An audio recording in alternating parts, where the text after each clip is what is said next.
ഈശോ മിശിഹായ്ക്ക് സ്തുതിയായിരിക്കട്ടെ. ക്രിസ്തുമസ് അടയാളങ്ങളും പ്രതീകങ്ങളും നാം ധ്യാന വിഷയമാക്കുമ്പോൾ ഇന്നത്തെ നമ്മുടെ ധ്യാന വിഷയം പാതിരാ കുർബാനയാണ്, ദ മിഡ് നൈറ്റ് മാസ്.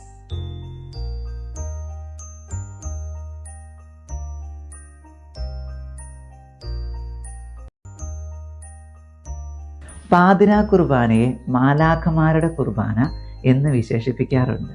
രാത്രിയിൽ ഈശോ ജനിച്ചു എന്നാണ് പറയപ്പെടുക. ലൂക്കാ സുവിശേഷം 2-ാം അധ്യായം 8 മുതലുള്ള വചനഭാഗം നമുക്ക് വായിച്ചു കേൾക്കാം. ആ പ്രദേശത്തെ വയലുകളിൽ ആടുകളെ രാത്രി കാത്തുകൊണ്ടിരുന്ന ഇടയന്മാർ ഉണ്ടായിരുന്നു. രാത്രി കർത്താവിൻ്റെ ദൂതൻ അവരുടെ അടുത്തെത്തി. കർത്താവിൻ്റെ മഹത്വം അവരുടെ മേൽ പ്രകാശിച്ചു. അവർ വളരെ ഭയപ്പെട്ടു. ദൂതൻ അവരോട് പറഞ്ഞു, ഭയപ്പെടേണ്ട, ഇതാ സകല ജനത്തിനും വേണ്ടിയുള്ള വലിയ സന്തോഷത്തിൻ്റെ സദ്വാർത്ത ഞാൻ നിങ്ങളെ അറിയിക്കുന്നു. ദാവീദിൻ്റെ പട്ടണത്തിൽ നിങ്ങൾക്കായി ഒരു രക്ഷകൻ, കർത്താവായ ക്രിസ്തു ഇന്ന് ജനിച്ചിരിക്കുന്നു. രാത്രിയിൽ ഇടയന്മാർക്ക് മാലാഖമാർ പ്രത്യക്ഷപ്പെട്ടു എന്നാണ് പറയുക. അപ്പോൾ പാതിര കുർബാന, അതോടൊപ്പം മാലാഖമാരുടെ കുർബാന. ഈ മിഡ് നൈറ്റ് മാസ് പാതിരാ കുർബാനയുടെ ചരിത്രം പരിശോധിക്കുമ്പോൾ AD 430 സിക്സ്റ്റസ് 3-ാമൻ മാർപ്പാപ്പ സാന്ത മരിയ മജോറെ എന്ന് പറയുന്ന റോമിലെ ദേവാലയത്തിലായിരുന്നു ആദ്യമായിട്ട് ഈ പാതിരാ കുർബാന അർപ്പിച്ച് പ്രാർത്ഥിച്ചത്. പിന്നീട് പാതിരാ കുർബാനയിലും ലിറ്റർജിയിലും നിയതമായ മാറ്റങ്ങൾ സംഭവിച്ച് നാം ഇപ്പോൾ ആഘോഷിക്കുന്ന വിധത്തിൽ പാതിരാ കുർബാന രൂപപ്പെട്ടു വന്നു. പാതിരാ കുർബാന, രാത്രിയിലെ ബലിയർപ്പണം, ഇരുളിനെ കീഴടക്കാൻ കടന്നു വന്ന രക്ഷകനെ അനുസ്മരിപ്പിക്കുന്നു.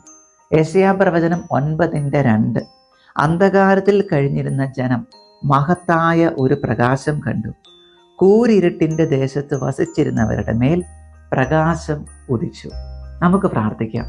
നല്ല തമ്പുരാനെ, പാതിരാ കുർബാന ഒരു അടയാളമായി, പ്രതീകമായി ഞങ്ങൾക്ക് തന്നതിനെ ഓർത്ത് നന്ദി പറഞ്ഞ് പ്രാർത്ഥിക്കുന്നു. കർത്താവെ, പുൽക്കൂട്ടിലേക്ക് കടന്നു വരുമ്പോൾ അന്ധകാര നിബിഡമായ എൻ്റെ ജീവിതം ഞാൻ അങ്ങയുടെ മുൻപിലേക്ക് സമർപ്പിക്കുന്നു. അങ്ങ് ജീവിതത്തിലേക്ക് കടന്നു വന്ന് എല്ലാ ഇരുളിനെയും മാറ്റണമേ. ഒന്നു മാത്രം മതി, പരിപൂർണ സമർപ്പണം. കർത്താവ് കടന്നു വരുമ്പോൾ എല്ലാ അന്ധകാരവും ജീവിതത്തിൽ നിന്നും അപ്രത്യക്ഷമാകും. നമ്മുടെ ഇന്നത്തെ 10 സ്നേഹപ്രവൃത്തികളിലേക്ക് നമുക്ക് പ്രവേശിക്കാം. 1, 25 നോമ്പാചരണത്തിൻ്റെ പൂർത്തീകരണം. 2, ഒരു ജപമാല. 3, ഒരു കരുണക്കൊന്ത.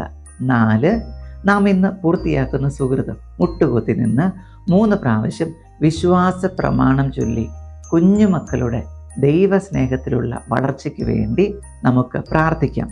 5, 1000 പ്രാവശ്യം ഈശോ നാമ ജപസമർപ്പണം. 6, 1 മണിക്കൂർ ദിവ്യകാരുണ്യ സന്നിധിയിൽ. 7, ഒരു ആശയടക്കം. എളിമപ്പെട്ട് എൻ്റെ അഹങ്കാരം ത്യജിച്ച് ഞാൻ കൂടെയുള്ള ഒരു വ്യക്തിക്ക് ഭക്ഷണം വിളമ്പിക്കൊടുക്കും. 8, ഒരു വചനം നാം പഠിക്കുന്നു. ആ വചനം ഇതാകട്ടെ, യെശയ്യാ പ്രവചനം 9:2 അന്ധകാരത്തിൽ കഴിഞ്ഞിരുന്ന ജനം മഹത്തായ ഒരു പ്രകാശം കണ്ടു. കൂരിരുട്ടിൻ്റെ ദേശത്ത് വസിച്ചിരുന്നവരുടെ മേൽ പ്രകാശം ഉദിച്ചു. 9, ഒരധ്യായം വചനം വായിക്കുന്നു. വെളിപാട് പുസ്തകം 18-ാം അധ്യായം. 10, വചനശ്രവണം. നമുക്ക് ആശീർവാദം സ്വീകരിക്കാം. നമ്മുടെ കർത്താവായ യേശു ക്രിസ്തുവിൻ്റെ കൃപയും പിതാവായ ദൈവത്തിൻ്റെ സ്നേഹവും പരിശുദ്ധാത്മാവിൻ്റെ സഹവാസവും നാം എല്ലാവരോടും കൂടെ ഉണ്ടായിരിക്കട്ടെ, ഇപ്പോഴും എപ്പോഴും എന്നേക്കും. ആമേൻ. ഈശോ മിശിഹായ്ക്ക് സ്തുതിയായിരിക്കട്ടെ.